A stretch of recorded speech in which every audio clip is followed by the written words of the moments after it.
Pemirsa, mungkin kali ini yang suka adalah emak-emak. Karena biasanya emak-emak hobi berburu peralatan dapur. Dan saat ini saya berada di Desa Suci, Kecamatan Panti, Kabupaten Jember. Dan di sini ternyata ada produsen rumahan yang membuat peralatan dapur yang berbahan aluminium dan stainless.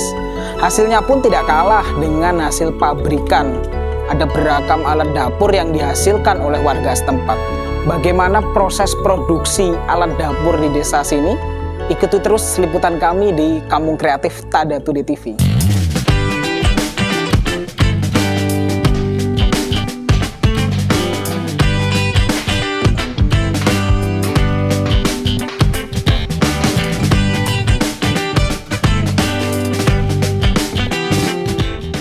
Masyarakat Kabupaten Jember benar-benar memiliki banyak kreativitas yang patut diacungi jempol.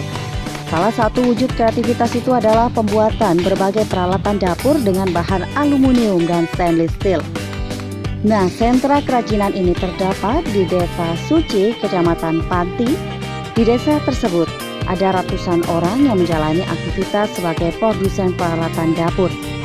Salah satu sentra produsen peralatan dapur di Desa Suci adalah UD Tepat Guna yang terletak di Dusun Gelangseran, Desa Suci.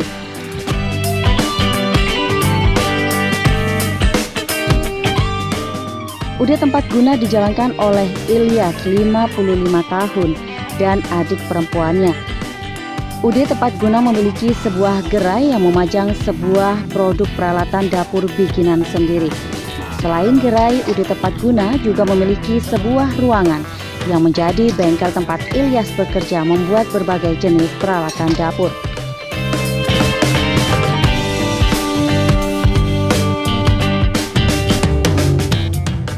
Saat ditemui Tada Today TV pada Sabtu 28 Agustus 2021, Ilyas bercerita bahwa usaha pembuatan peralatan dapur di Desa Suci dulu dimulai oleh kakeknya, yaitu Mbah Sapii di tahun 1960-an. Dari Mbah Sapii, usaha pembuatan peralatan dapur berkembang ke keluarganya dan para tetangganya. Menurut Ilyas, di tahun 1990-an, sampai ada lebih dari 200 orang di Desa Suci yang bekerja membuat peralatan dapur.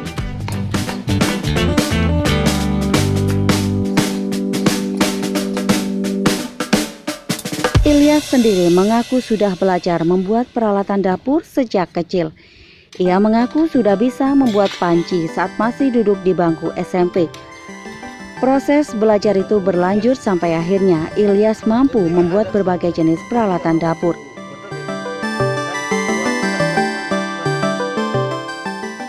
Siapa yang mulai bikin usaha peralatan dapur ini di Desa Suci? Mbah saya. Namanya Mbak siapa, Pak? Pak Sapii. Kira-kira tahun berapa itu, Pak? Mulai saya kecil, saya sekarang itu umurnya 55. Mas. Mulai kecil, saya kecil ya. Berapa tahun itu tadi? 5 tahun yang lalu ya. 65. Iya. Tahun 65 ada ya. Itu yang pertama ya, Iya. bikin peralatannya. Terus usahanya diteruskan ke anak-anaknya. Anak-anaknya juga ada tetangga juga yang ikut ya. Akhirnya jadi banyak itu. Yang paling banyak, Pak, di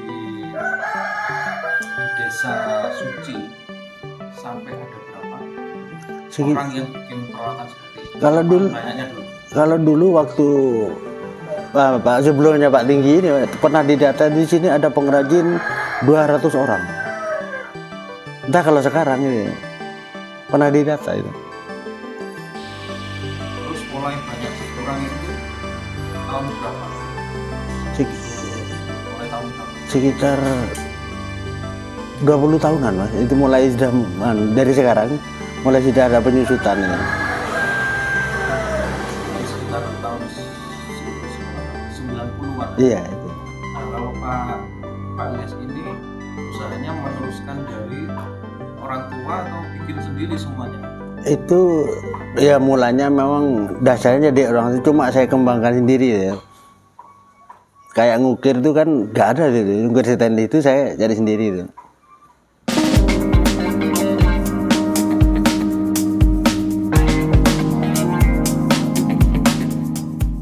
Peralatan dapur yang bisa didapatkan di Desa Suci meliputi panci, dandang, wajan, oven, tudung nasi, sutil, serok, dan banyak lagi. Menurut Ilyas, produk peralatan dapur yang dibuat di Desa Suci memiliki keunggulan, yaitu lebih halus dan detail. Dalam memproduksi alat-alat dapur itu, UD Tepat Guna melibatkan 6 orang tenaga kerja. Sistemnya mereka mengambil bahan untuk kemudian dikerjakan di rumah masing-masing. Bila sudah selesai, mereka tinggal mengirim barang yang sudah jadi itu untuk dijual di gerai. Namun sistem ini tidak berlaku bagi Ilyas. Berbeda dengan adiknya, Ilyas justru mengerjakan sendiri semua pesanan. Dan ia cenderung memproduksi peralatan yang memiliki karakter berbeda. Misalnya, Ilyas membuat sendiri teko alarm, yaitu teko yang mengeluarkan bunyi setiap air yang dimasak sudah mendidih.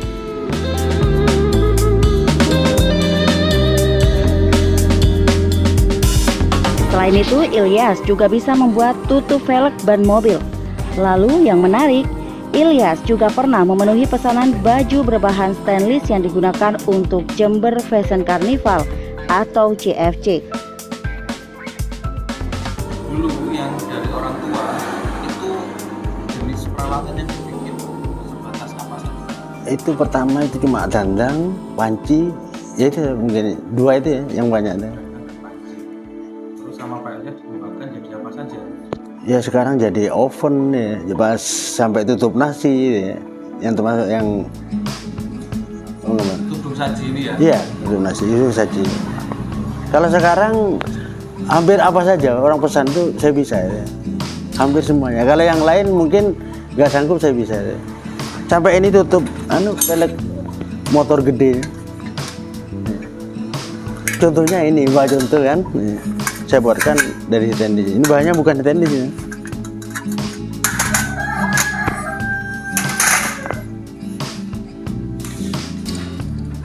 Kalau dihitung ada berapa jenis Pak? Kalau saya tahu mungkin nggak terhitung ya. Banyak sekali ya. Sampai rumah sakit pesan meja operasi itu untuk nyuci bahan operasi saya buatkan. Sampai pengukur curah hujan itu untuk apa, perkebunan itu saya buatkan. Sampai tempat sampah untuk rumah sakit pernah ya. Banyak nggak terhitung ya.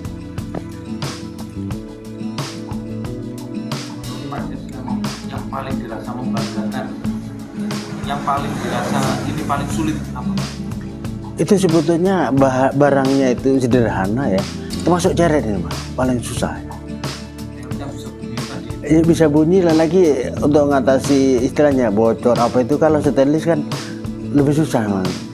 Makanya seluruh perajin nggak ada yang buat ceret Mas. Ini walaupun banyak itu, karena harganya juga murah tapi sulitnya nggak kaprah itu. Jadi hampir nggak sesuai, nggak dilakukan ya. Usaha ini dikerjakan oleh berapa orang Pak? Kalau saya ini memang masih sendirian Mas, kalau yang sulit itu. Jadi saya mau ngangkat istilahnya pekerja itu susah Mas. Karena butuh keahlian ya. Kalau yang mudah banyak, kalau kayak panci itu hampir seluruh pengrajin bisa itu. Dandang tuh gitu, yang umum ya. Bapak kan semuanya dikerjakan sendiri. Iya, selama ini masih sendiri. Kalau yang punyanya adiknya, ini kan melibatkan pekerja juga. Iya, itu kalau Mas kadang-kadang kayak panci kecil itu dijaga di rumah, kalau selesai dibawa kemari gitu ya. Jadi di rumahnya punya alat sendiri gitu ya. Ambil bahan ke sini gitu ya.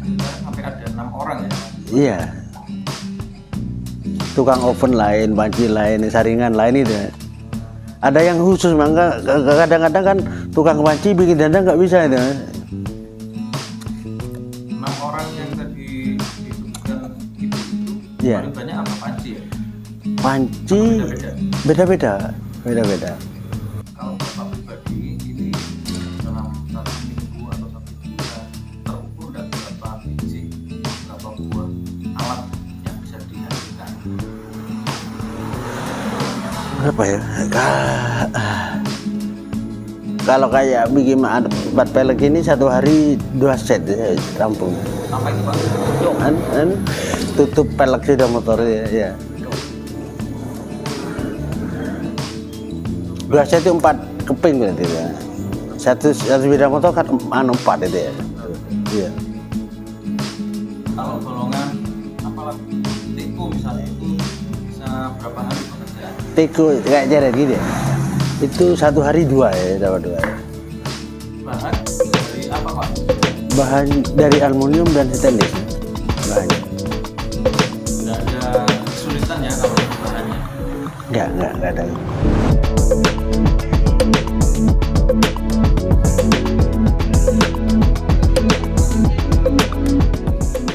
Soal pemasaran, Ilyas mengakui tekniknya masih konvensional. Pembeli datang langsung ke lokasi atau ada pedagang yang datang untuk kulakan lalu dijual lagi. Pemasaran melalui e-commerce belum tersentuh para produsen peralatan dapur di Desa Suci ini. Walau begitu, produk peralatan dapur dari Desa Suci, Kecamatan Panti, Kabupaten Jember ini sudah dipasarkan ke banyak daerah di Indonesia, bahkan sampai Malaysia.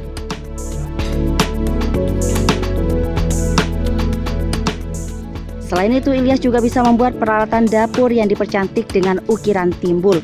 Meskipun lukisan timbul itu dibuat dengan peralatan yang sangat sederhana dan tidak terduga.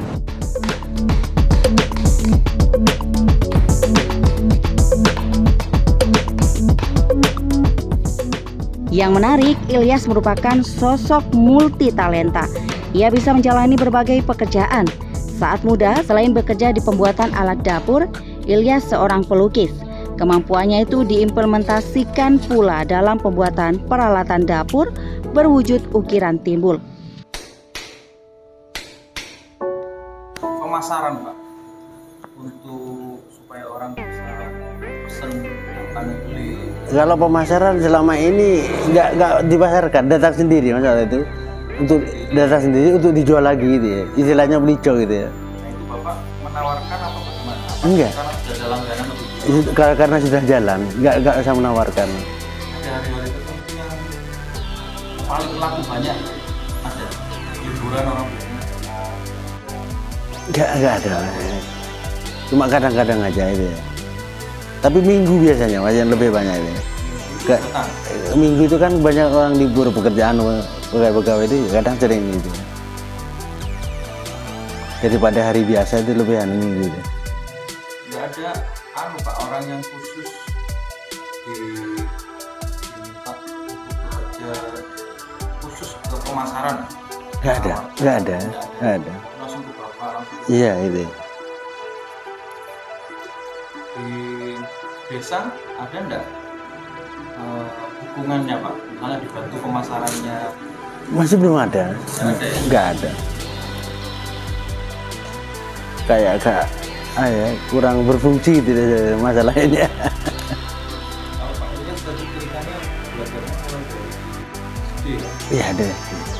Saya itu mulai SMP sampai SMA sekolah dulu. Itu nggak biaya dari orang tua ya. Dari kerja kayaknya. Sekolahnya itu di sendiri. Iya. Dari aslinya. Karena SMP kelas 1 sudah bisa buat panci ya. Iya. Ya, dari secara khusus atau belajar sendiri. Itu enggak, belajar sendiri ya.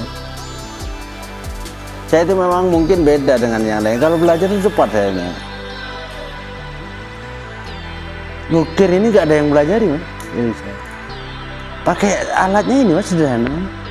Kayak nggak masuk akal ini alatnya kawat ini. Iya. Ini. Cetakannya berarti ya? Nggak ada, ya kan. Maka hasilnya kan ini. Kadang orang nggak percaya kalau alatnya kayak ini kok bisa jadi gitu ya. Sekarang yang bertahan di desa ini Pak, kira-kira tinggal berapa orang Pak? Masih ratusan kan? Apa? Masih ada sampai 100 yang sekarang bertahan? Ada oleh ya. Karena itu belum kelompokan ada ini pengrajin orangnya berapa ini setiap grup itu ya. Bukan ada 5, ada 7 gitu ya. Kalau 100 ada masih. Yang dulunya 200 itu ya, ada masih. Di beberapa daerah kan banyak juga termasuk Iya. pembedanya. Kalau ini karakternya dari Jember ini, Iya. suci itu Iya. apa yang berbeda? Yang beda itu pertama lebih halus mas, istilahnya proses pembuatannya itu ya. Lebih detail itu ya. Dibanding merek-merek lain kayak Gajah Sidoarjo apa itu ya, cap gajah. Iya, bedanya itu mas, itu memang proses pembuatannya sangat cepat, sampai nggak dilobang dulu mas, paku ditanggal jadi, padahal itu kasar mas. Kalau nyuci itu kan kena tangan gimana kan rusak itu ya, kan jatuh gitu ya. Kalau sini nggak dilobang dulu, baru dipaku, setelah dipaku masih diplong lagi, jadi biar bulat gitu, jadi nggak ada tajam gitu. Bedanya itu.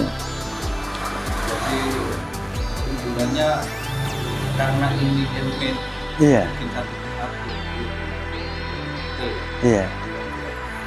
kalau tahu bisa mendapatkan penghasilan sampai Kalau saya itu mungkin ya gimana ya?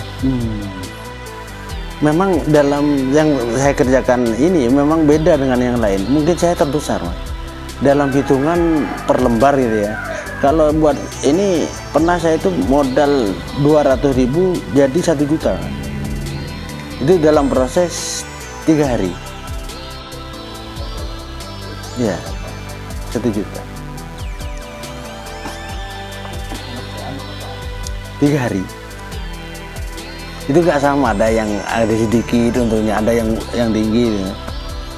kalau modal itu berarti untuk beli lembaran ini ya, Iya, 200.000 dapat berapa lembar? 1 lembar. 1 lembar kan saya buat, ada punya langganan dari orang Nogosari sini ya, buat sangrai kopi, bikin corongnya nggak bisa, pesan sama saya itu. Tapi buat caranya bagus, tinggal corong untuk masukkan apa kopinya itu ya, pesan sama saya. Kalau buat sendiri itu pakai dilas mas, dilas kan kasar ya, biayanya mahal. Kalau dilas itu kalau 0,5 nggak bisa dilas, harus 1 mili. Yang 1 mili kan harganya mahal ya. Padilah itu kan kasar nampaknya itu. Kalau sini kan nggak pakai las. Jadi sana itu tinggal masukkan, beli sama saya. Jadi diperhitungkan lebih untung membeli daripada membuat sendiri. Beli sama saya itu. Yang 200.000 itu yang stainless, Hah? yang stainless. Ini tendis. Yang berapa alat? Berapa alat? Itu 1 lembar jadi 12 corong ya. Harganya 12 corong, harganya per biji 85 kali 12 ya. Modalnya 200 itu lah.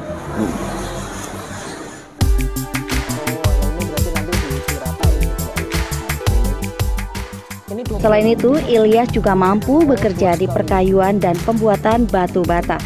Berikutnya, Ilyas ternyata juga seorang pemilik kebun kopi dan kebun porang.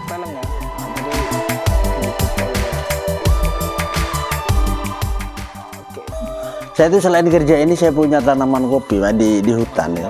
Ya. Kopi punya berapa luas Pak? 3 hektar. Saya itu senang kerja gitu loh. Istilah saya itu pekerja ya. Tanam lurkung, porang apa itu. Diambil orang, waduh. Porang. Iya. Karena harganya kan mahal itu ya. Sudah pernah panen porang? Itu kapan hari itu kan tanam di hutan ya. Banyak diambil, saya bawa ke sini. Di kampungan masih dicuri orang Mas. Sekarang saya bawa abad kan. Mungkin bulan 12 ini nanti, bulan 11 ini tumbuh nanti. Saya jual walaupun murah. Daripada nanamkan orang. Bahaya ini. Sambil tani saya itu Mas. Ya. Sambil tani, nanam pohon pisang 400 pohon ya. Pohon pisang keripik ya. Tapi di sini bukan di hutan di kampungan ini.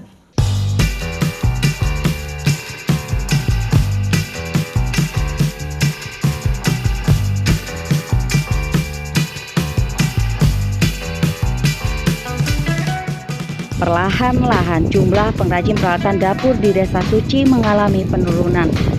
Bila di tahun 1990-an jumlah pengrajin bisa sampai ada 200 orang lebih, di tahun 2021 ini jumlahnya menurun di kisaran 100 orang.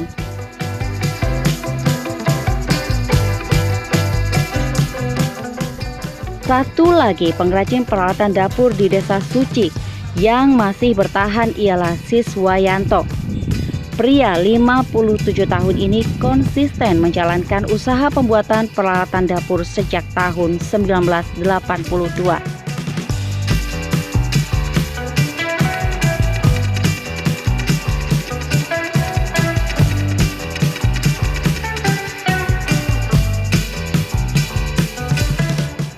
Yanto, begitu ia biasa disapa, memproduksi berbagai jenis peralatan dapur di kediamannya dengan nama UD Eka Jaya. Di awal-awal bekerja, Yanto masih hanya dibantu oleh 2 orang karyawan, tetapi usahanya terus berkembang. Di tahun 2021, Yanto sudah memiliki 6 orang karyawan. Setiap harinya mereka memproduksi berbagai jenis peralatan dapur berbahan aluminium dan stainless steel. Pak Yanto mulai tahun berapa menekuni aktivitas pembuatan alat dapur ini, Pak? Mulai tahun 82. Itu meneruskan usaha orang tua atau mengawali, Pak? Meneruskan usaha kakak. Waktu itu sudah ada tenaga kerja yang terlibat atau masih di tangan sendiri? Sudah ada, cuman 1-2 anak. Di awal-awal Bapak tahun 82 itu produksinya apa saja, Pak? Ya, produksinya memang mulai sejak pertama alat-alat dapur ini, peralatan dapur. Yang paling dominan apa, Pak? Yang paling dominan ya dandang, panci, oven, langsung kotak. Hanya dari aluminium, ya dibantu sebagian dari stainless. Dalam perkembangannya sekarang ada berapa orang kerjanya? Sekarang ada 6 orang. Semuanya bekerja di sini atau ada yang dibawa pulang? Ada yang dibawa pulang. Dibawa pulang berapa, Pak? Dibawa pulang 2 anak.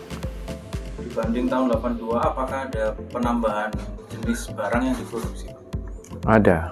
Apa yang dibilang baru, Pak? Ya, dibilang baru itu ya di luar untuk kebutuhan dapur, seperti peralatan untuk misalkan gilingan gitu ya, untuk corongnya gilingan kopi gitu. Kalau kemampuan produksinya, Pak, kalau dihitung dalam 1 minggu atau 1 bulan menghasilkan sampai berapa barang? Kalau dihitung barangnya ya nggak tentu sih, karena sifatnya ini cara bekerjanya juga bukan harian, borongan. Dan dilihat dari besar kecilnya barang. Kalau kecil-kecil mungkin banyak tapi lama, tapi kalau besar itu mungkin 1 hari bisa 2-3 barang tapi besar. Untuk buatnya bukan maksudnya itu bukan per apa ya, 1 anak harus jadi barang 1 gitu untuk membuatnya. Jadi bukan ada yang sebagian ini, bukan. Jadi buatnya itu langsung jadi 1 anak langsung jadi barang. 1 orang 1 barang jadi. Ya, jadi barang. Pekerjanya ini dihitung honornya itu berdasarkan jumlah barang yang dihasilkan Ya, borongan per lembar. per lembar.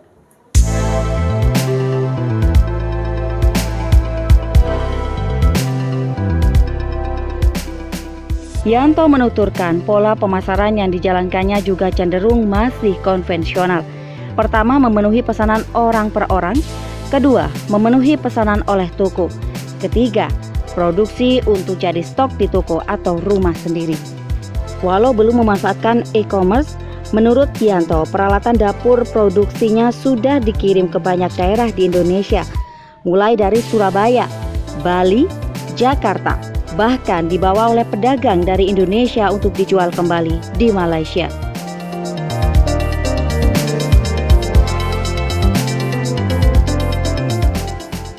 Yanto ini model pemasarannya bagaimana? Kalau saya sendiri pemasarannya memang lain dengan teman-teman. Ada yang sistem pesanan, ada yang sistem ke toko juga melalui pesan juga toko. Selain itu juga memproduksi setiap hari untuk penyediaan. Orang langsung cari barang ke tempat sini, ke rumah. Pemasaran yang sekarang disebut pemasaran online Pak, sebagai juga. Pemasaran online sekarang juga mengikuti, namun saya nggak mengikuti online. Sifatnya itu pakai lewat pemesanan lewat HP aja. Berbeda dengan Ilyas, adik perempuannya, setiap produk yang dibikin Siswayanto sudah diberi label yaitu UD Eka Jaya. Sentra produksi peralatan dapur di Desa Suci, Kecamatan Panti, Kabupaten Jember, sungguh merupakan potensi yang sangat patut mendapat atensi agar mampu berkembang. Sentuhan berupa dukungan pemasaran dan penyediaan galeri atau etalase bersama di Desa Suci bakal menjadikan produk ini sebagai ikon nyata kreativitas warga Desa Suci.